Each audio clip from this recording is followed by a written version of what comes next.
La chirurgie maxillofaciale est une spécialité chirurgicale entièrement dédiée à la chirurgie de la face et du cou, sous tous ses aspects, qu'il s'agisse de chirurgie esthétique, de chirurgie traumatologique ou de chirurgie réparatrice.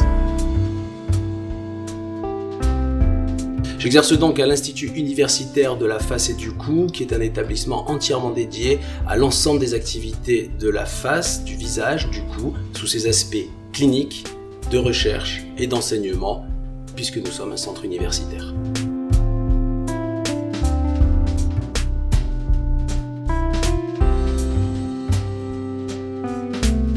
Je pense que j'ai choisi cette spécialité parce qu'il s'agit d'une spécialité, d'une surspécialité et qui, au niveau du visage, qui est vraiment l'élément de toutes mes passions, eh bien, peut s'intéresser aussi bien au tissu dur, à savoir à l'os, ce qui permet de modifier la morphologie, qu'au tissu mou, la peau et la graisse, ce qui permet d'envisager des interventions à visée plus esthétique ou réparatrice.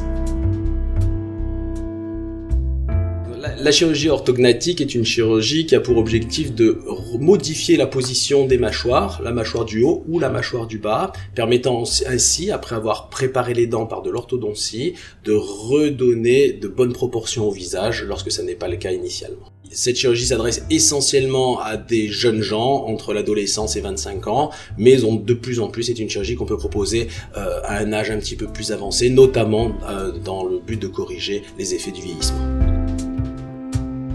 La chirurgie réparatrice s'adresse essentiellement à des patients qui ont fait l'objet de traumatismes faciaux plus ou moins graves. Ces traumatismes peuvent entraîner des séquelles et ces séquelles peuvent souvent être corrigées quelques mois ou années après le traumatisme initial. Dans mon activité, la chirurgie esthétique se limite à la chirurgie du visage, qu'il s'agisse de blépharoplastie, donc la chirurgie des paupières, de rhinoplastie, la chirurgie du nez ou de lifting cervico-faciaux. Le plus important dans un projet de chirurgie faciale est probablement d'adapter le bon geste à la bonne personne. Et pour chaque patient, le geste permettant de répondre à la demande peut être différent. C'est là le rôle du professionnel.